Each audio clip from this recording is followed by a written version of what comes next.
We think differently. To this very interesting presentation of Mrs. Ouided BOUCHAMAOUI, entrepreneur, politician, and Nobel Prize in Peace of 2015, sorry. My name is Eric Serra. I'm a professor of finance at UMEF University here in Geneva, and I will be the moderator of this presentation. Voilà, je vais être modérateur de cette présentation. Mon nom est Eric Serra, professeur de finance à UMEF University, et je vais passer la parole pour quelques minutes à Jawed Sandel, président de UMEF Genève. Hello. Yeah, I would like, on behalf of the Swiss UMEF University, our partner, to thank Ms. BOUCHAMAOUI, the Prize Nobel of 2015 for peace. And it's our real pleasure and an honor to have you today for this important conference, especially a very important topic, the dialogue and peace. Because we know in a lot of countries we have the problem, the conflict, the issues. And I think this kind of conference and seminars is very important, not only for students, but also for scholars, professors that they can use with their classes and sharing their idea with the students. They can in their country and use this skills and this experience when they become a leader. Once again, thank you, Ms. BOUCHAMAOUI, for your participation, and it's our pleasure to welcome you for this excellent conference. Thank you very much. So, dear professors, dear students, I'd like just to give just a little summarize, and after maybe we'll open, for questions, and I will be very happy to answer to your questions. So, it's for me, it's a privilege and a great honor to share with you my testimony as a Tunisian and as a woman and as also member of the quartet, Nobel Peace Prize 2015. I'd like to introduce briefly, how it all began. Just to give you the story and maybe till we got this Nobel Peace Prize. So in 2011, when we Tunisians decided to break the silence, break the chains of fear and set free to catch up with freedom and democracy, the revolution of 2011 was surely a milestone in our history, because it's something is new, is adapted to the Tunisian environment. And yet as Tunisian, it was difficult to make peace and reconcile with the painful truth for a long past of autocracy and dictatorship. So people, they went to the street just for asking for democracy, dignity, and jobs. The revolution involved several days of rioting by an angry population. People and citizens were at this moment really very angry and very disappointed about the situation in Tunisia, and mostly young population that felt wrongly by a pitiless, greedy regime, and by another part of the population that kept silent in front of different kinds of autocracies. In that the 14th January 2011, it was marked, the beginning of what was to be known as the Arab Spring. This transition seemed to have every chance to succeed, with most Tunisians behind it and with the support of the international community. This revolution led to the free and democratic elections. The Tunisian elected a National Constituent Assembly in October 2011 and conferred the deputies with the drafting a new constitution to be followed by legislative and presidential election. In this first assembly election, we saw, the rise of the Nahda movement, a Bayanid party under Ben Ali presidency. Nahda movement led by Ghanouchi describes itself to be a moderate Islamist party. However, the ascent of Salafism in Tunisia, with increasing militant activity, weapons, I mean, struggling from Libya, involved on the political scene and the clashes at the American embassy, weakened the position of another movement, and the government formed by the three major parties at the assembly, also named the Troika, Nahda, CPR, and Ittihad. Unfortunately, violence struck us with the assassination of Shukri Belaid, the secular opposition leader, in February 2013. Then events set apart the already fragile components of political scene, and we got the second assassination in July of the same year of Mohammed Brahmi, a deputy, and so everything was blocked, and all, I mean, communication channels were blocked at this moment with the two political assassination. And we found ourselves in the middle of a dangerous standstill. We were afraid that we lose our, I mean, transition, our democracy and our revolution. And that's why in 2013 was for us a black year in our history. And with the really very, I mean, scared social tension and deterioration of our economy. And we had at this moment a big responsibility how we have to save our country from a real collapse. So that's why we, as a for organization, the UTK, which is the Tunisian Confederation of the Industry, Trade and Handicrafts, which I had the honor to chair, and UGTT, the trade union, also with the Human Rights League and the National Order of Lawyers. We joined, I mean, together, and in September 2013, the initiative was made publicly and placed under this coalition of 4 civil society groups and called the Quartet. And we have become mediators to save our country. This national dialogue allowed us to bring together majority of the Tunisian political parties and civil society.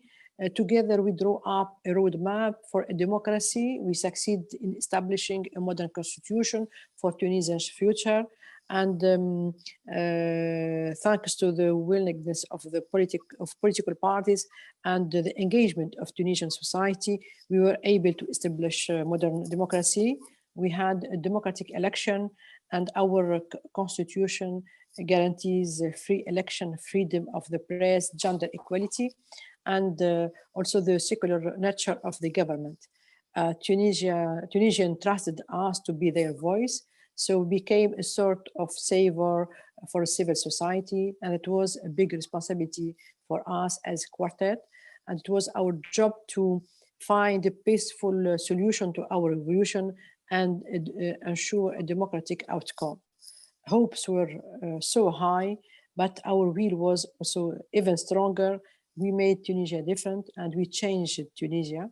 It moved from, I mean, an authoritarian regime to a modern democracy, but still now we are not at the end of our path because we have still, I mean, there are still major challenges, and we have to keep in mind that when Tunisians and particularly young Tunisians, they took to the street in 2011.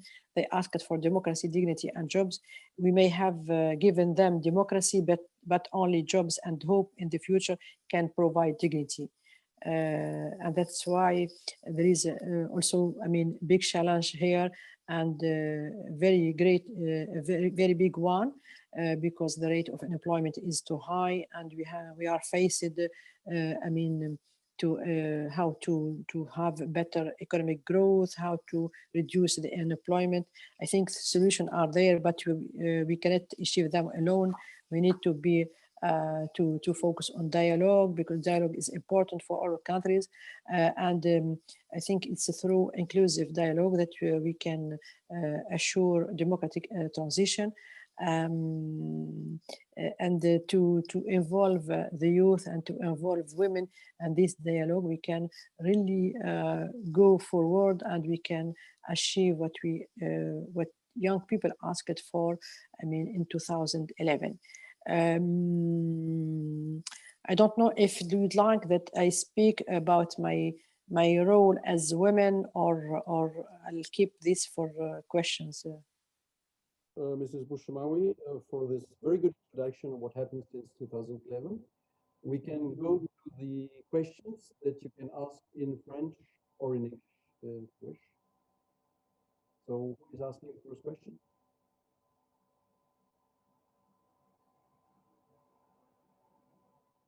Okay. Mrs. Bouchamaoui, I have a question. I think we Occidental countries, we haven't helped the Arab Spring so much. We have been spectators. What did your country expect? I have to answer in French or in English? I think, okay. Je pense que moi, je ne suis pas en position pour dire que l'Occident et les Occidentaux sont des dictateurs. Je suis loin d'apprécier ou de faire un jugement. Mais je dirais que pourquoi nous avons réussi, nous, en Tunisie, et ça n'a pas marché dans d'autres pays. Ah, OK, in English. So, for the majority, they like that I answer in English. Okay, it'll be fine. Okay, I think for me, it's difficult for me to judge others and to say that the West, they are, I mean, dictator. But I think the question should be why Tunisians succeed on their revolution and other countries, they didn't succeed. I think this is for me the main question. We succeed our revolution, and we made it with a peaceful way because we choose to do it by ourselves, and we really forbidden any international intervention. We said to all our friends, to all our partners, it's Tunisian, I mean, concern, and we should find this the solution by ourselves. It was for us, I mean, a big challenge, but really we got it because we had the trust of the population, and also we were confident that if we work together, if we will ask, I mean, different parties to sit together without any, I mean, without any elimination, and we to have this the way to have, I mean, to be patient and to listen to each one and to accept different ideas, but to at the end we have to finish our, I mean, our meeting with concrete solution. That's why we succeed. We succeed by this. The West, I mean, the role of the West should be to facilitate, but not to do and to calculate or to do something because they have to win something from it. For example, what is happened in Libya, it was done by the West, but really the first country who is affected, still is affected by the situation in Libya is Tunisia. We are neighbor to Libya, and we didn't do anything there, but we found ourselves, I mean, the first affected country, as we got, I mean, so many terrorists that they have to move from this place to other place because there is no stability, there is no security in Libya, and we had to spend money there to protect our borders, besides investing this money to create jobs, to create more investments. So that's, I mean, the role of the West today, if I may suggest something, is to find, to help to find solution in this area, but the solution to be done by local, and the West they have, I mean, has to just to help with maybe financial or training programs. That's it.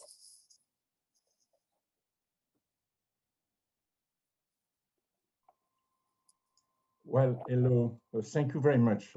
Merci beaucoup, Madame BOUCHAMAOUI. I will speak English. You know, I am Robert Lancard. I work with UMEF, and I'm in charge of research. So, you know, my friend Marc Pierry, you know very well, says that the hard work is right now. You know, it's very well done. It's very well implanted in Tunisia, but we need the software, the method to make the democracy in the daily life. You know, what do you feel about this? This I'm speaking Spanish now because I am calling you from from Cordoba. What do you feel about Mark? Point of view. I know very well Mark because I was working with him with the Blue Plan and with other institutions in the Mediterranean. What do you feel about this point of view of Mark? The software. Where is the software? What can we do for the software? You believe that in the education can be very helpful for this to improve the software? Sure, yes. I mean, I completely agree because, I mean, the first thing, if you'd like to have an open civil society, is to focus on education. And the education is the first path, I mean, to have this democracy, this to open our minds, to share experiences, and to learn from others. But it is not, I mean, enough, because yes, we do need education, but also we do need the emancipation of women, because women, they represent the half of the population, and women should be involved in all the process. Women should be there, I mean, to participate in politics, in economics, and in social matter. And this is, I mean, very important. So if you just look to Tunisia, maybe we succeed also, I mean, because also we have this emancipation of women, and women they are everywhere, and they took part of this revolution. They were on the streets, and and women are, I mean, all in different position in the private and the public sector. And also the civil society is really very involved. The result is very open. So to have this daily democracy, I think it's helpful to focus on education, on emancipation of women, and civil society, and also not to forget the youth, because the youth, they use all the tools of social media, the internet, to have this contact, to exchange ideas, to exchange information. And I think this is for us, it helps us to save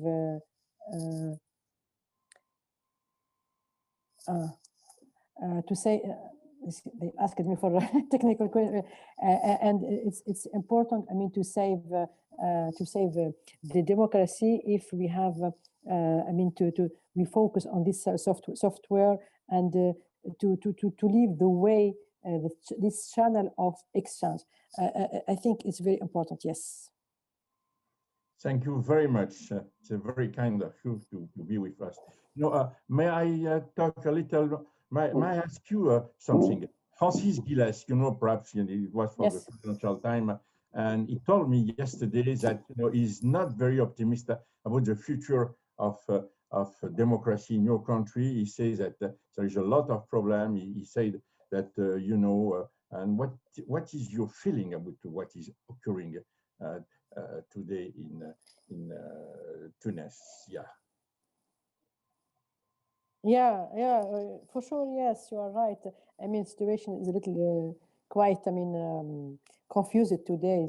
You know why? Because as I said, when people, they went to the streets, I mean, 2011, they asked for jobs and for dignity and for democracy. Yes, we are a democratic country today, but to have this dignity, we need to have jobs and to create jobs. Without jobs, we could not have this dignity. Unfortunately, all our politicians, I mean, since 2011, they focused all their effort and their thought just to for this political stuff. They didn't care about the economic. They didn't listen to the youth. They didn't involve the youth in their program. So that's why people, and particularly the young people, they are really, I mean, upset, and they are now, I mean, really trying to find the solution, because they were waiting, I mean, for this revolution. They were waiting for democracy. They were waiting for jobs, for investment, and I think 10 years later, nothing was done. So what we got is yes, democracy, free press, free election, but the main concern, the main thing that we should work on, it was, I mean, economic stuff, let's say, jobs, the business environment, encouraging people to have their own companies. That is our main problem today. And if they don't care about this, maybe people they are going to think to go another time to the streets, because they'd like to have this prosperity and to share this prosperity with others. And why? What are the sectors, the economical sector, where we can work? You know, tourism. Why? Okay, tourism now it's a very okay, but not only tourism. You know, remember that you know, textile, you were doing a lot of work in textile, in medicine, medical yes. issues, and can you tell us, you know, the sectors, you know, the economical sector, what we can do, and how can we develop corporate governance, development of management method to innovate and to bring investor. You know, I was this morning with the people for Anima, and we were talking also of what can we do for a country as Tunis. You know, Tunisia has a very strategic position in the Mediterranean. Yes. We are not so far from Europe, and we are not so far from Africa, and we are not so far from the Middle East.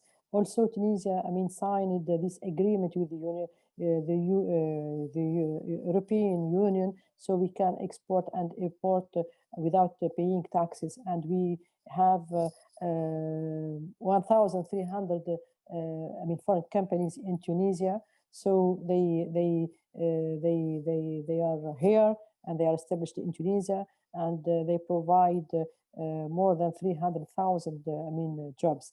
The problem is, of course, I mean, after those two political assassinations, after what was happened in the Bardo Museum, after those, I mean, let's say, terrorism acts, tourism was really affected. And we, you know, this sector offered in the past more than 1 million jobs for Tunisia. And if this sector is affected, it will affect also jobs and employment. But and unfortunately, with this COVID, I mean, things became more, I mean, let's say, serious. But I'm still optimistic, because I mean, besides our position, we have this the know-how here in the textile, so we can develop in Tunisia not the common textile. We need to develop more, I mean, integrated textile, to be not like just a core, I mean, a low-cost area, but to be a real partner with the other companies, foreign companies, to be a real partner, so we can develop here, we can create here, and we can export, and we can even maybe to be, I mean, let's say, a source of innovation, of creation. I'm still optimistic that textile, there are so many things to do in this sector, and we can do better to have, I mean, and to have better added value, and to to create jobs for, I mean, high degree people. Also, you spoke about the medical issue. You know, I mean, as we have this really, I mean, this high level of education in Tunisia, we are one of the best country in the area that provide very known and very good doctors, medical staff, and I mean, we can be more open to receive, I mean, patients from other places, particularly from Africa or even from Europe, because you know we can offer, I mean, good service with a better price and with a better environment, so we can, I mean, combine I mean, surgery with let's say some leisure, and also it will be also a hub for Africa, where people from Africa, they can come here and to have this service from our clinics and from our doctors. And in this issue also, in this issue, we can develop also all the medical, I mean, equipment, pharmaceutical, I mean, products that we are now in the process, but we have to do better because the market is now is big, and the potential is also big, and we can, I mean, work on this. Also, that what we discovered better I mean, in Tunisia, particularly in this pandemic, is the innovation technology, and we really, and me particularly, I'm so proud and so excited to say that Tunisian, I mean, companies and young Tunisians, they developed, I mean, this software. They developed many kind of services. I mean, so we are able now to receive, even if we have the lockdown, we can at home work at home, we can be delivered, and so many services, and really it looks like we are in the West. So I discovered this capacity of innovation from the youth. So this technology and all the service around ITs could be developed, and we can offer this service to Europe and to the Middle East with, I mean, a very high level of I mean, experience and of knowledge with less price. I think those main sectors that we can focus on, and we have not to forget also agriculture and the agri-food, where we can develop this bio everything, which is we can, as we have, I mean, the sun more than 300 days per year, so we can develop this, and we can really provide many different kinds of, I mean, fruits and vegetables to all our partners. Thank you, Mr. Bouchamaoui, for your answers. Thank you, Mr. Lanka, for your questions. Are there some questions from students now, in English or in French? Yes, please. Please. Thank you, sir. So, morning. Thank you for your speech, Ms. Bouchamaoui. I hope that I'm not misspelling your name. So, allow me to introduce myself. I am Chole Mamadou Konate, General Secretary of the Geneva International Network, a network of diplomats, bankers, and scholars. So, Ms. Bouchamaoui, I truly believe that history teaches us that revolutions are disguised, unachieved, or defeated attempts of reforms. It's particularly true when we took a look at the recent attempts of revolutions in Africa. I'm thinking about examples such as Sudan or Algeria. So I don't really believe in the word revolution. What I believe in is reform. Last night was the third night of consecutive riots in Tunisia. The people now, I think, are quite disillusioned, especially young people, after the hope raised by the falling of former President Mr. Ben Ali. So my question to you is very simple. What do we need in Tunisia in order to make a change? Some people are talking about having much more horizontality in the political process by including more the civil society, or like you said, having much more free press, education. But all those are what I call corporate solutions. I mean, it's things you could hear in the mouth of disconnected Westerners or but international civil servants or in solution-free conferences. So, I mean, it's not disruptive. So my second question is directly addressed to you as a Tunisian citizen.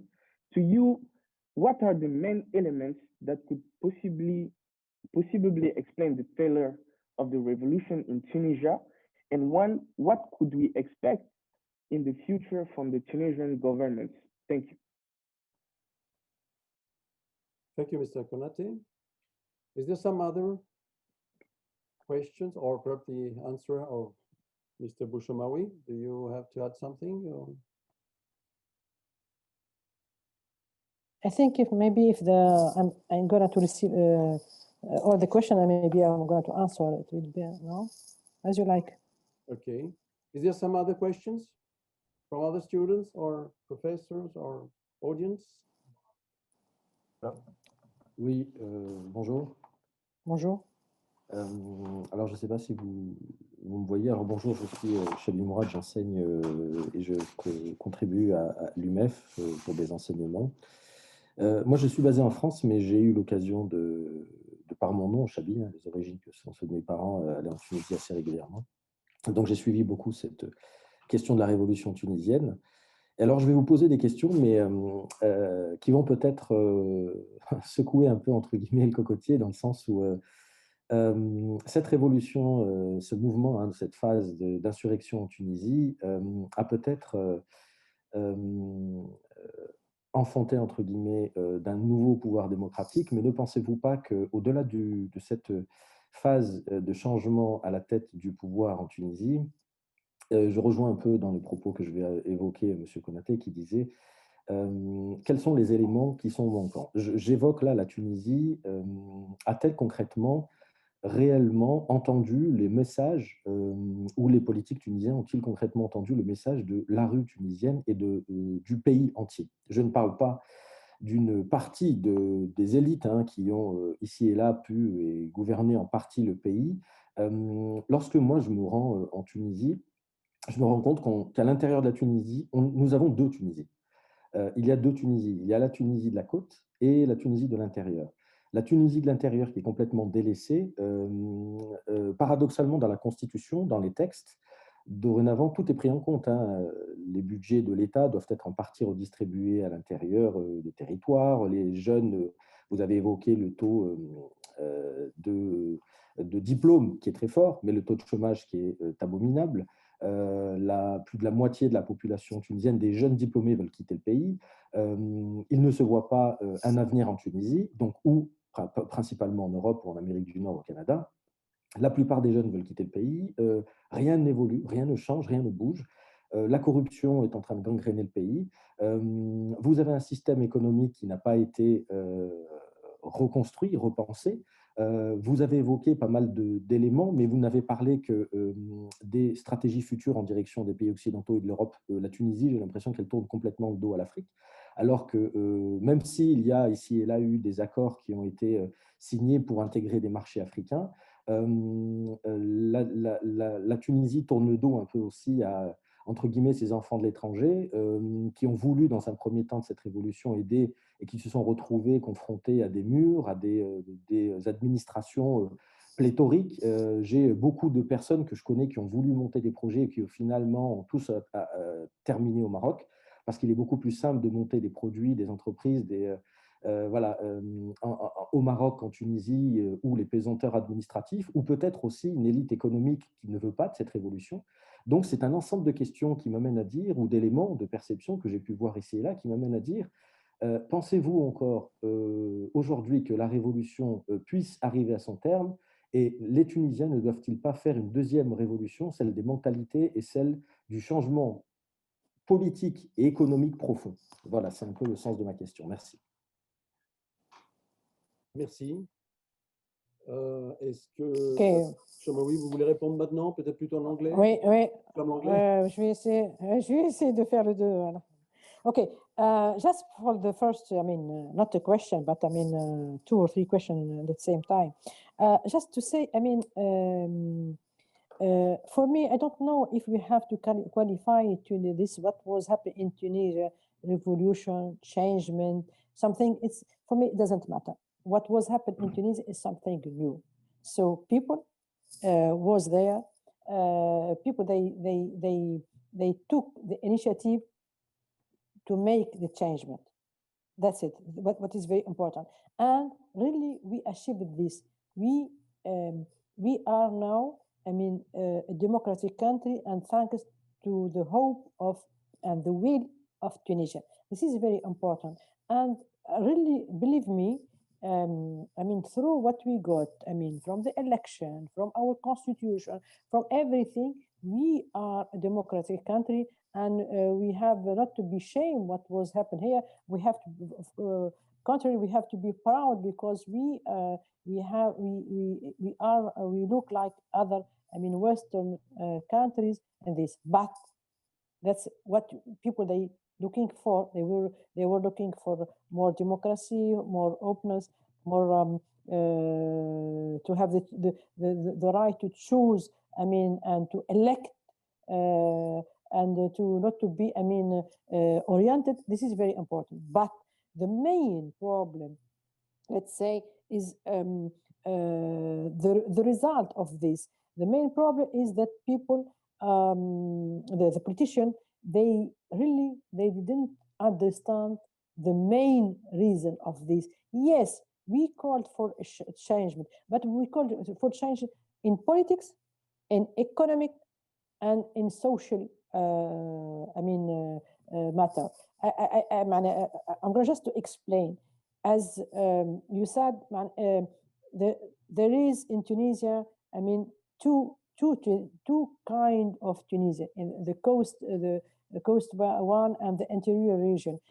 And what was done before, it focused on tourism, and it focused on area where in transport is easier to, and the rate of unemployment is bigger in the interior places, and also the poverty is higher there than other places. And till now, I mean, after 10 years, nothing was done there. Just, I mean, to improve the infrastructure, to improve, I mean, the let's say, the kind of the life there, to offer more leisure, to have more to have more opportunities to invest there. Nothing was done there. The politicians, they completely forgot the economic side. They was, I mean, till they were till this period just focused on how they are going to win election, how they will. We debated different, I mean, different problems about our the religion, about the secular of the government, but they forgot this. I think this is the main problem in Tunisia, and this is why our transition is still fragile today. It's still fragile today because people, they expected a better future. They expected a better, I mean, way of life. They are very disappointed. Revolution for them now is like a dissolution. Yes, I do agree on this, because we lost, I mean, the main pillars of this revolution, and the youth found itself, I mean, like, I don't know, I mean, disoriented, because nobody listened to them. I think what we do need today in Tunisia is I mean, a vision to change, and a vision to adopt some reforms, and that people, they will see concrete actions. What we do need today, concrete action. We have to start. Yes, of course, we can. It's difficult, I mean, to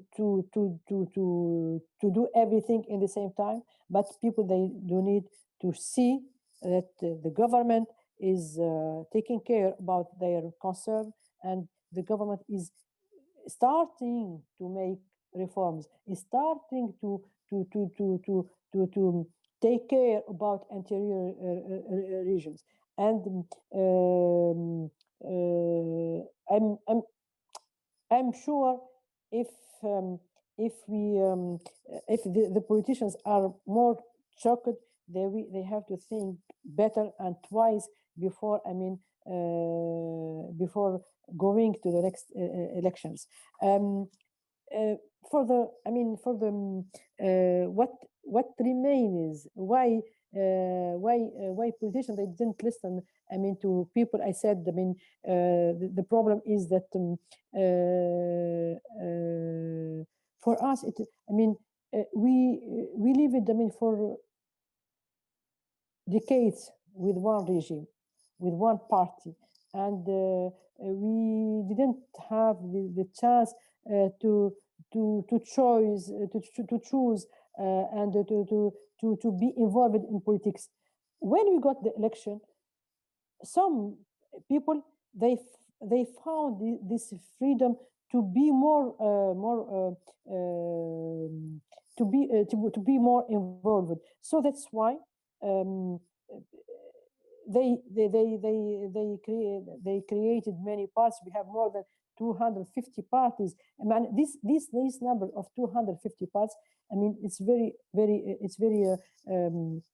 very important to show that people, we went from one party to 250 parts, because people, they have this inside themselves, this the will to be more involved, to be more concerned about what is happening in Tunisia.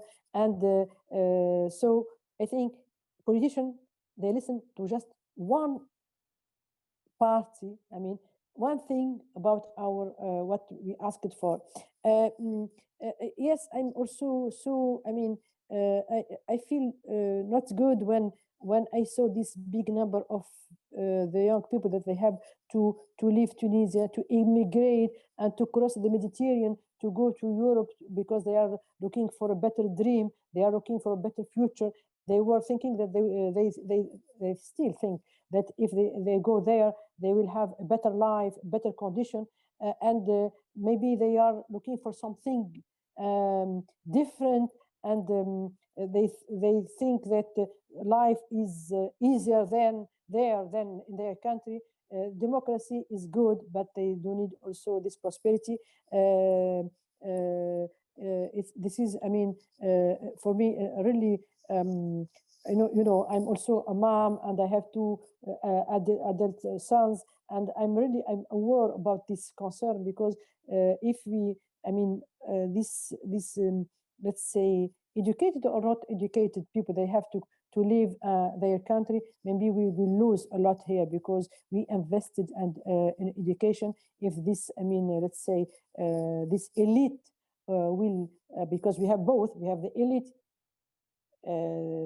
which immigrate, and also we have the other people that will immigrate. The elite also, they immigrate because they have better condition. So what will remain in Tunisia? This is the main problem, and the government didn't do and they don't do a lot. I mean, to leave those people to stay at home, and stay in Tunisia, and to facilitate and to reduce bureaucracy, so they can invest, and they can also think not about just Europe, even Africa. We are an African country, and sometimes we forget that we are an African country, and the potential is big in Africa, and we have to work with African countries, and to have to, even we signed many agreements, we have to benefit from this this agreement, to do better business with them, and to look to those countries as real partners,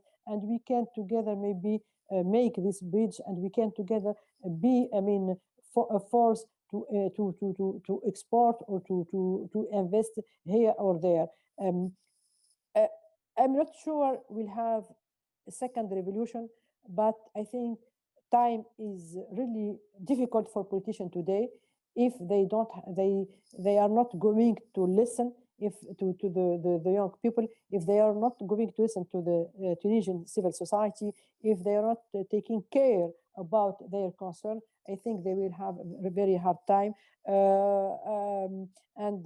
I'm afraid that as we got, let's say, peaceful changement, if people I mean, they don't find what to eat, if the poverty is high, maybe we can have very bad consequences. That's why I think it's urgent today to sit around the table to make and to put a strategy how to develop I mean, the economy, how to benefit from the experience of the diaspora, how to encourage Tunisians to be more creative, to develop their business, and to the government and even the state will be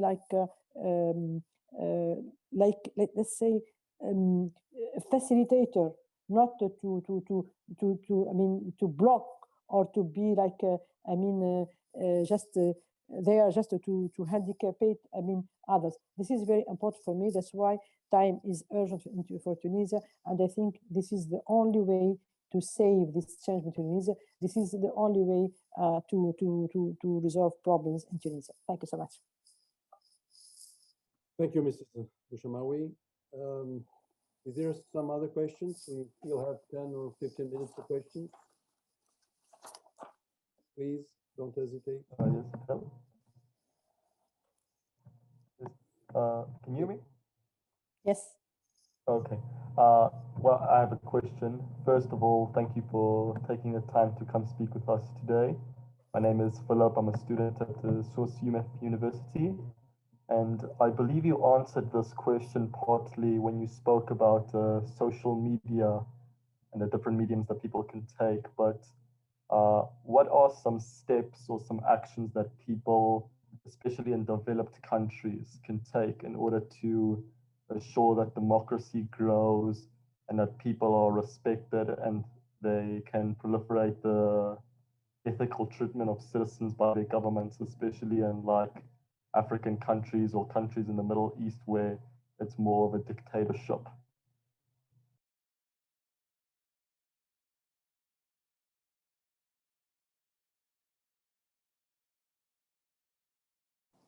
Is there another question or? Other questions? No? Oh, okay.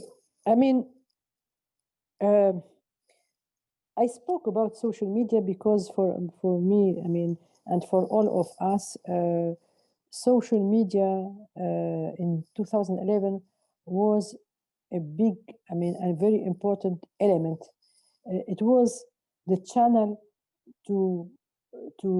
for us to have the information and to exchange information, and it was really done by good way because it was for us the way of the channel of discussion, of listening to each other, and it helped us, I mean, to be more open and to be more organized, and to this is, I think it's very important. And also, if there is something wrong, we can circulate the information through this social media.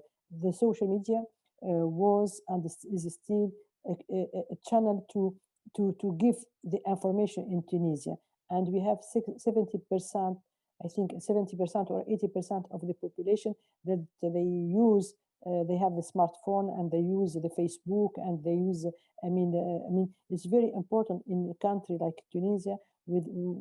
So that's why maybe we have the let's say to develop internet and to develop I mean technology in areas, but we have to know how we can use this for a good matter. Steps, I mean, and action we can have to take democracy and to keep democracy is first for me is the will of the population. If we think and we are aware that we need to change and we need to be more open, we have not to wait for others to take our hands and to show us the path. We have to think that is our concern, and we need to be involved, and we need to create our only way to change. If we'll wait for others I mean, I don't think that the others will know better than us the reality and the environment. This is the first thing. Second, if we like, I mean, this democracy, we do need to think it in a peaceful way, because if we are, fed up of from this dictature and from this one regime, and we would like to be more democratic, we need this dialogue, this peaceful way to work together, to accept each other, and to be very open. The third point, maybe I can add, is to go straight. I mean, to be a little bit patient, and to because it's not so easy. You know, in different civilization, the changement from, I mean, dictatorship to democracy took many years, and sometimes 100 years. For us, 10 years is not enough in a country. I mean, to change from one regime to another regime. I mean, and this that's why it's very important to be patient, not if even we fail, or maybe we miss some steps, we have to be patient to take care, and to go through this, and to think that it's always possible to correct, it's always possible to make some changement. If we are not patient, maybe we can lose everything. And what is also, I mean, another step is the population should have this, should play and to have its role in civil society. Because if we don't care, if we are not interested, and we will leave others to do for us, it will be difficult. I mean, when we are all, I mean, the majority of people, they are involved in the civil society, so they can change the civil society. I mean, in all these ONG, I mean, some organization to take care about women, about education, about sexual harassment, about how to train people to go to the election, to elect it, how to choose, I mean, whom elected, and to know their rights. This is very important. I mean, the information, the education is very important to do this. And this you can learn it in the civil society. Because the civil society, when the civil society in one country is strong, so you can find your environment to develop and to make it. That's what I think what is very important. But I think we'll wait for in different countries, as we are now, we are living in very open space, and with the use of the internet, nobody will accept the dictator. I mean, we all of us, we hope to be democratic country. We hope to have this freedom, and to do what we'd like to do, of course, with respecting the laws. The last thing maybe I can say, in some African countries, is the importance of laws, and to the respect of laws. Because if we don't respect, if we don't have, a frame, a legal frame, we cannot ask for democracy. So we need to have all the laws, and we have to respect the laws, and we need to have a strong, I say strong, not dictatorial government. To apply and to keep the laws, and to be there just to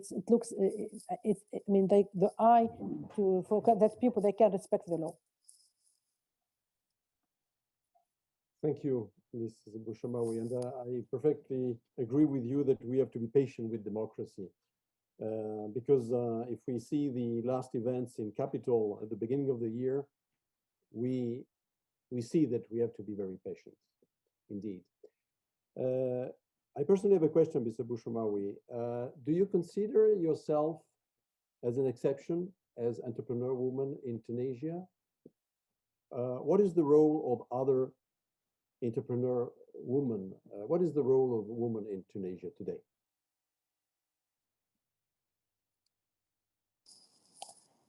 No, I'm not an exception. I grew up in a business family. My grandfather was an entrepreneur. My father was an entrepreneur, and for me,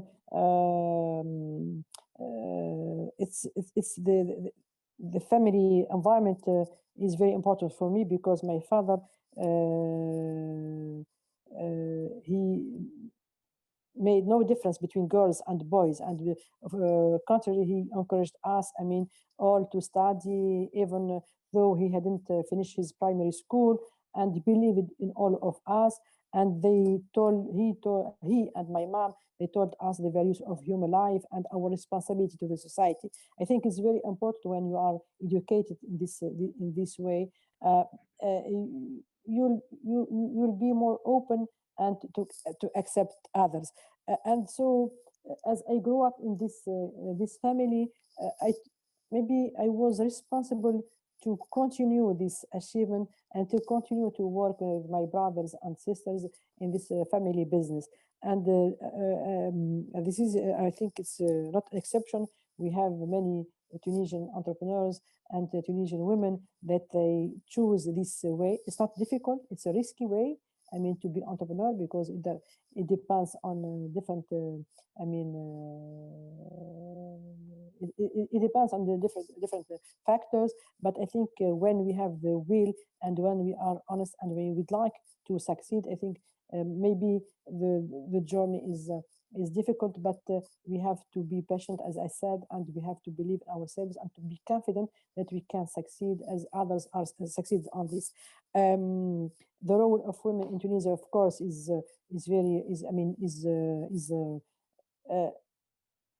important, and is because we were given the right to vote in '56. And I think 9 years before the French women, and we even our constitution they gave women equal rights and made education compulsory for all. Regardless of the gender, we have the right to go to school, to vote, to open a bank account, to travel, to divorce. And I think it's very important to this, and also to be independent, economically independent is very important. More than women, they are now the will of these women to be independent and to that's why they'd like to create their own companies and I think it's one way to assure and to assume this but as women in the world we don't have the same rights. We have to continue to battle on this and because we need to be considered as men and to have all the rights. Mrs. Bouchamaoui, last question, if there are any. Do you have presidential ambitions? Est-ce que vous avez des ambitions présidentielles vous-même? Frankly speaking, when I was president of the Tunisian Confederation, I said, why not? Maybe I could be good in politics. And they offered me to be chief of government 4 times, and I refused. And I'm happy that I refused because till now, I'd like to be independent and to have, the freedom to act. And you can't, and people they can, or the parliament can control me. Today, we see that for all the governments, they have to make some arrangement with other parts. I don't like this way. But nowadays, if you ask me this question today, I said, I'm going to answer you frankly. I'm not interested in politics because I find myself better in civil society, in helping young entrepreneurs. It's for me, it's my ambition, and I feel more, free to say, to speak, and to do what I need to do without receiving some, instructions from other parties. Really, it's not my ambition for to be president. Thank you, Mr. Bouchamaoui. If there are no questions, I don't know if there are any. I would like to ask a question. Please. Okay, so first of all, Ms. Bouchamaoui, thank you very much for sparing your time with us and your advice. I am Bahaudin Mustafa. I'm professor of management and human resources at Dunya University of Afghanistan. Afghanistan is a country where, we have high levels of poverty and extreme views. There are internal as well as external conflicts involved. And unfortunately, oftentimes we see that minorities and women tend to become victims when they speak out for justice, for equality, for equity. So the past 2 days, 3 days, we've seen several high-level judges who were female, unfortunately, became victims and lost their lives because they spoke up for justice, for equality. So my question to you is based on your experience and based on your understanding of a country like Afghanistan, where too many people from outside and inside have conflict with each other politically. What can we do as a society, private sector and public sector, as well as what would be the role of men like me and our leaders in the government sector to basically encourage a high level of trust and also bring about peace without obviously victimizing the minorities, including women in this case, in a society like Afghanistan. So I'll be happy to give you more information, but I don't want to make the question too long because hopefully you understand that the politics of Afghanistan, and unfortunately this loss of life is huge for us and we need help. So we need your wisdom, we need your guidance in this case. So I appreciate it. I look forward to hearing your thoughts. Thank you so much. And I don't know if I tell you, I know about what is happening in Afghanistan, but maybe you know better than me, of course. But what I'm learning and what I'm listening, I have some friends from Afghanistan, and I know the situation is really it's not good at all, and particularly for women. I mean, if you look the situation before. Women were free and they can go without a veil. Today's, women, they are behind men, and I think they don't have the minimum of rights, and it's a pity because, we are all human and we need to be considered as really as citizens. The main thing is if you'd like to play a role as civil society, as a business community, as a government, as to begin with education and equal education. If you don't have education and equal education, it will be really a big problem, because if you have this education, equal one, it means school should be compulsory. Second, classes should be mixed. It's very important, so we can be together. Boys, they can be together, boys and girls, without any barrier, without any problem. They will be used to live together and to consider, girls as like them, and they have the right to go to school. Also, we need to have this gender equality among teachers. It's very important. To have this. Otherwise, if you will separate, you will have other ideas, and you will have different orientation and different thoughts. And governments must pass laws and apply them with penalties for those who do not comply. Because if you say school should be compulsory, it should be compulsory. And also girls need to be given access to vocational training and jobs. Otherwise, they cannot be, if they don't benefit from this, they could not play a role. In fact, the governments need to establish laws and codes that ensures gender equality, set a minimum age of marriage, require consent for marriage. It's very important. Establish equal roles for divorce. Allow women to who not have to choose who not choose to well, not to marry to have the same rights and as any citizen. It's very important to open a bank account. And if we don't have all this, I mean, it will be difficult to make progress, because to make progress, women will need to engage.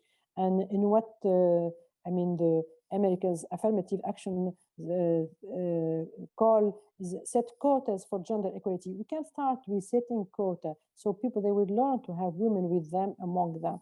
And I mean, in parliament, in business, in public administration, in education. So maybe you said, I don't like to be a model, but maybe you can be inspired by my experience.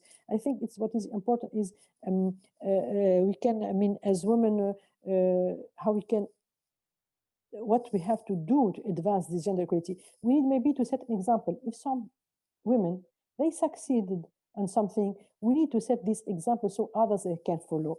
We need also to favor gender equality in our teams in business, for example, to have, I mean, to have this women in our teams, and also we need to be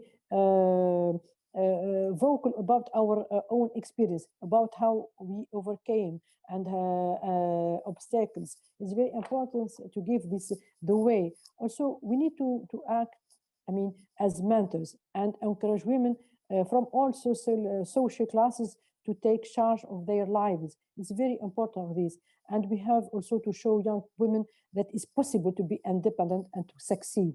So they must be confident in themselves and to follow their dreams, however difficult is the path. I mean, this is what is very important. If you'd like to say, we need concrete actions, but we need to have people, they have to deal with those actions so they can follow and they can see that is possible. It's, yes, the change is possible to do, but if it will take time, it will take time, and we need more force, I mean, to go on. Yes, I mean, I know also this high poverty in Afghanistan. I know, I mean, that this area is, I mean, a place where are different conflict and the intervention of the international community, which make which make, I mean, this disaster. Because I think if we were alone, maybe you succeeded, you will think differently. But is when you got this, and this is, I mean, this intersection between religion and politics is a disaster. For me, it's very important to separate, I mean, politics from the religion.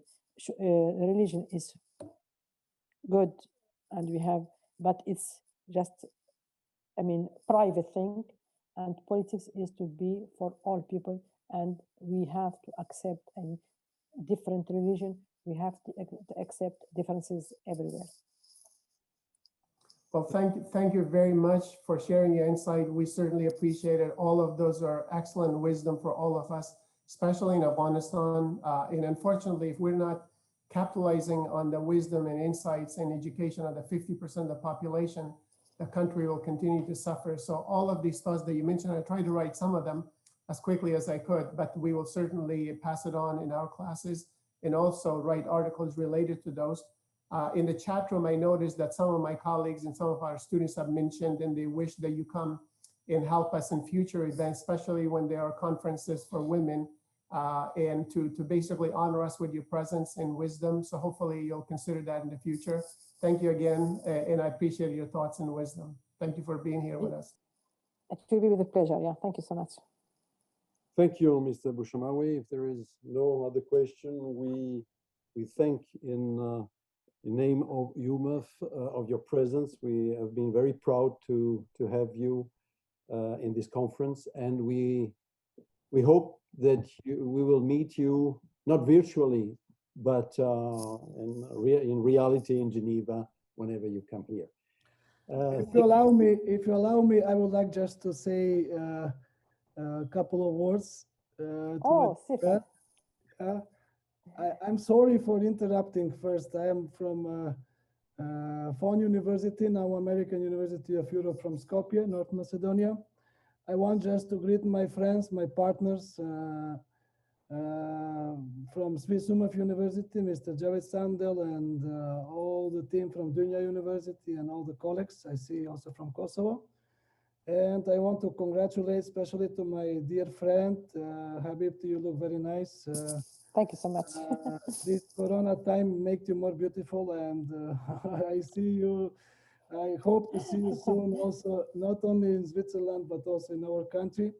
And I want to send my best regards to all of you and to pass this Corona time as fast as possible for everybody and bring back to normal everything, the life as it was before.